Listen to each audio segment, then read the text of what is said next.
तो कंगारू से चुकता करना है बदला। चैंपियंस ट्रॉफी का पहला सेमीफाइनल आज है। ऑस्ट्रेलिया से भिड़ेगी भारतीय cricket team. 2023 world cup final में ऑस्ट्रेलिया ने भारत की उम्मीदों को धराशायी कर दिया था। उसके बाद पहली बार वनडे फॉर्मेट में भिड़ेंगी दोनों ही टीमें। रोहित शर्मा टीम आज उस हार का बदला लेने उतरेगी मैदान में। रोहित, शुभमन, विराट और श्रेयस पर रहेगा बल्लेबाजी का दारोमदार भी, लेकिन भारत के लिए सबसे बड़े सिरदर्द ट्रेविस हेड को जल्द चलता करना होगा। ये तो जितने भी फैंस हैं भारतीय टीम के वो भी चाहते हैं। अब भारतीय समय अनुसार दोपहर 2:30 बजे दुबई में मुकाबला शुरू होगा। वैसे पिच के हिसाब से देखें, स्टेडियम के हिसाब से देखें तो ये फेवर में है हमारी इंडिया टीम की, लेकिन ऑस्ट्रेलिया की टीम को कम नहीं आंकना होगा, ट्रेविस हेड को कम नहीं आंकना होगा। तो ये बड़े सिरदर्द है, लेकिन देखने वाली बात होगी कि जो नजारा, जो उत्साह नजर आया था, जो फॉर्म नजर आई थी बल्लेबाजी की भी और गेंदबाजी की भी, रोहित, शुभमन, विराट, श्रेयस और अन्य खिलाड़ियों की, क्या वो आज के मैच में भी नजर आएगी? क्योंकि हर कोई यही मानकर चल रहा है ना सिर्फ सेमीफाइनल बल्कि ट्रॉफी ही भारतीय टीम अपने नाम करने वाली है। चलिए बात प्रधानमंत्री नरेंद्र मोदी की। दरअसल पोस्ट बजट वेबिनार में वो शामिल होंगे। वीडियो कॉन्फ्रेंसिंग के जरिए हिस्सा लेंगे प्रधानमंत्री नरेंद्र मोदी। एमएसएमई को विकास का इंजन, निर्माण, निर्यात एवं परमाणु ऊर्जा मिशन, नियामक सुधार, निवेश व इज ऑफ डूइंग बिजनेस विषयों पर केंद्रित होंगे वेबिनार। प्रधानमंत्री मोदी इन कार्यक्रमों में उपस्थित लोगों को संबोधित भी करेंगे और वो संबोधन बेहद खास होगा। आपको बता दें कि इस वेबिनार में सरकारी अधिकारी, उद्योगपति, व्यापार विशेषज्ञों को भारत के औद्योगिक व्यापार और ऊर्जा रणनीतियों पर विचार विमर्श करने के लिए ये एक मंच प्रदान किया जाएगा और खुद प्रधानमंत्री का संबोधन। पोस्ट बजट वेबिनार, ये खास कार्यक्रम अपने आप में कई मायनों में बेहद खास माना जा रहा है। तो वहीं विदेश मंत्री एस जयशंकर जाएंगे ब्रिटेन दौरे पर। 6 दिनों के ब्रिटेन और आयरलैंड दौरे पर रहेंगे जयशंकर। इन दिनों लंदन में कूटनीतिक गतिविधियां वैसे भी तेज हैं, क्योंकि ट्रंप जेलेंस्की की बहस के बाद लंदन में यूरोपीय देशों की बैठक हुई। आधिकारिक मुलाकातों में भारत और ब्रिटेन के द्विपक्षीय रिश्तों पर अब चर्चा होगी। यूक्रेन, रूस की स्थिति और मौजूदा वैश्विक हालात पर भी चर्चा होगी। रक्षा और कारोबारी संबंधों पर खास तौर पर विमर्श होगा। ब्रिटेन के विदेश मंत्री डेविड लैमी के साथ मुलाकात होगी। पीएम स्टारमर, कैबिनेट के कुछ वरिष्ठ सदस्यों से भी मुलाकात होगी। तो विदेश मंत्री एस जयशंकर ब्रिटेन दौरे पर हैं, तो कई मुलाकातें, कई बैठकें, ये अपने आप में कई मायनों में बेहद खास मानी जा रही है।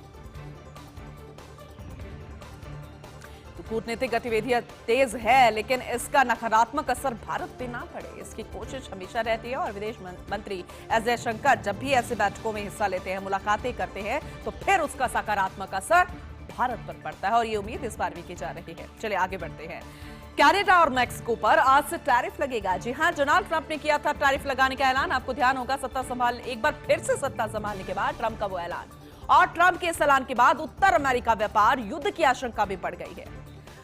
टैरिफ बढ़ाने के साथ ट्रंप ने संकेत भी दे दिया कि वह दोनों ही देशों के साथ व्यापार असंतुलन को करना चाहते हैं संतुलित।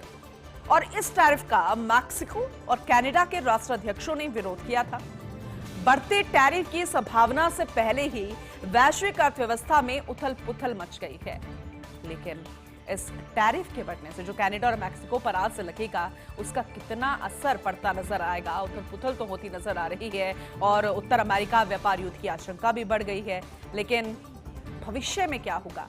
क्या इस उथल-पुथल का असर कुछ वैसा ही होगा जिसके अनुमान लगाए जा रहे हैं? इस पर हर किसी की नजर टिकी है। विपश्यना पर अरविंद केजरीवाल। दिल्ली चुनाव में हार के बाद विपश्यना केंद्र में केजरीवाल पहुंचे। आज से 10 दिन पंजाब के होशियारपुर में विपश्यना केंद्र में रहेंगे और चुनाव के बाद पहली बार राष्ट्रीय राजधानी से बाहर जा रहे हैं। जयपुर, धर्मकोट, नागपुर और बेंगलुरु में विपश्यना सत्रों में वो भाग ले चुके हैं। विपश्यना के माध्यम से तनाव से मुक्ति मिलती है। भाजपा ने इस पर तंज भी कसा कि जेल में विपश्यना के लिए काफी समय मिलेगा। हालांकि अभी फिलहाल जमानत पर है, बाहर है और जेल पर जाकर आ चुके हैं पूर्व मुख्यमंत्री दिल्ली के अरविंद केजरीवाल। मामला अभी भी ट्रेंडिंग है, चल रहा है, कानूनी दांवपेच है, लेकिन इस बार जिस तरह से करारी हार मिली और जो परफॉर्मेंस रही आपकी वो किसी भी लिहाज से ठीक नहीं। विपक्षना लोग जाते हैं वहां पर तनाव से दूरी बनाने के लिए, तनाव से मुक्त होने के लिए, बाकी जो जिंदगी है उससे थोड़ा सा दूर होकर अपने लिए वक्त निकालने के लिए, जिसका असर ना सिर्फ तन पर पड़ता है, मन पर पड़ता है और दिमाग पर पड़ता है। खैर, हमेशा वो भाग लेते रहे हैं, लेकिन दूसरी पार्टियां, खासकर भारतीय जनता पार्टी तंज कस रही है, लेकिन अभी केजरीवाल की तरफ से कोई रिएक्शन सामने नहीं आया है। भारतीय अर्थव्यवस्था से जुड़ी ये बड़ी खबर है, समझिएगा। जापान के करीब पहुंची है भारतीय अर्थव्यवस्था। 2024 में जापान की इकोनॉमी थी $4 ट्रिलियन की और अब संभावना है कि 2025 में जापान को पीछे छोड़ सकता है भारत, क्योंकि जापान अर्थव्यवस्था बढ़ने के लिए संघर्ष कर रही है, जबकि भारत की विकास दर अब भी 6% से ऊपर।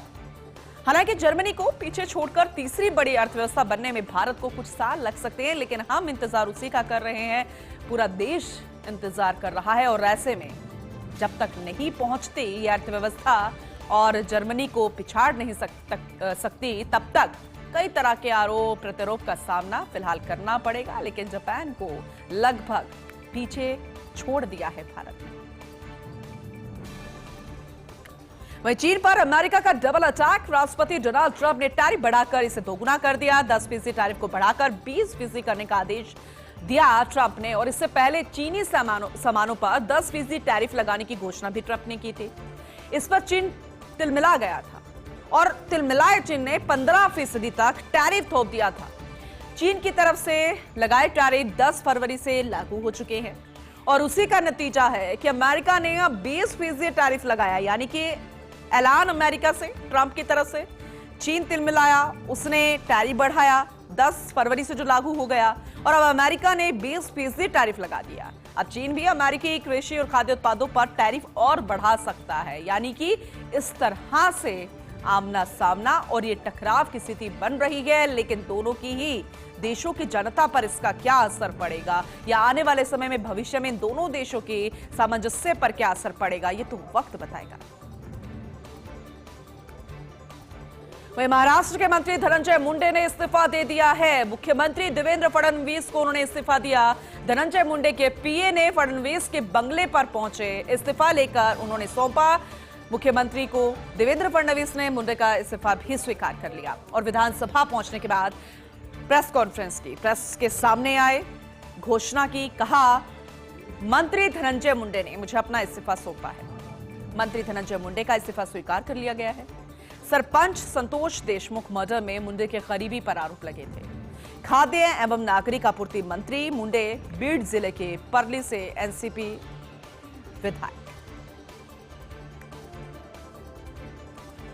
अब ऐसे में आने वाले समय में महाराष्ट्र की सियासत में और क्या कुछ देखने को मिल सकता है, ये तो वक्त बताएगा। लेकिन फिलहाल ये बहुत बड़ा फैसला था जिसे खुद महाराष्ट्र की सरकार ने, मुख्यमंत्री ने स्वीकार किया और मीडिया के सामने खुलकर अपनी बात रखी है। चलिए, और भी सियासी खबरों का सिलसिला आगे जारी रहेगा, हर एक अपडेट आप तक पहुंचाते रहेंगे। अभी के लिए इस बुलेटिन में इतना ही। अब बने रहिए हमारे साथ और देखते रहिए फर्स्ट इंडिया न्यूज।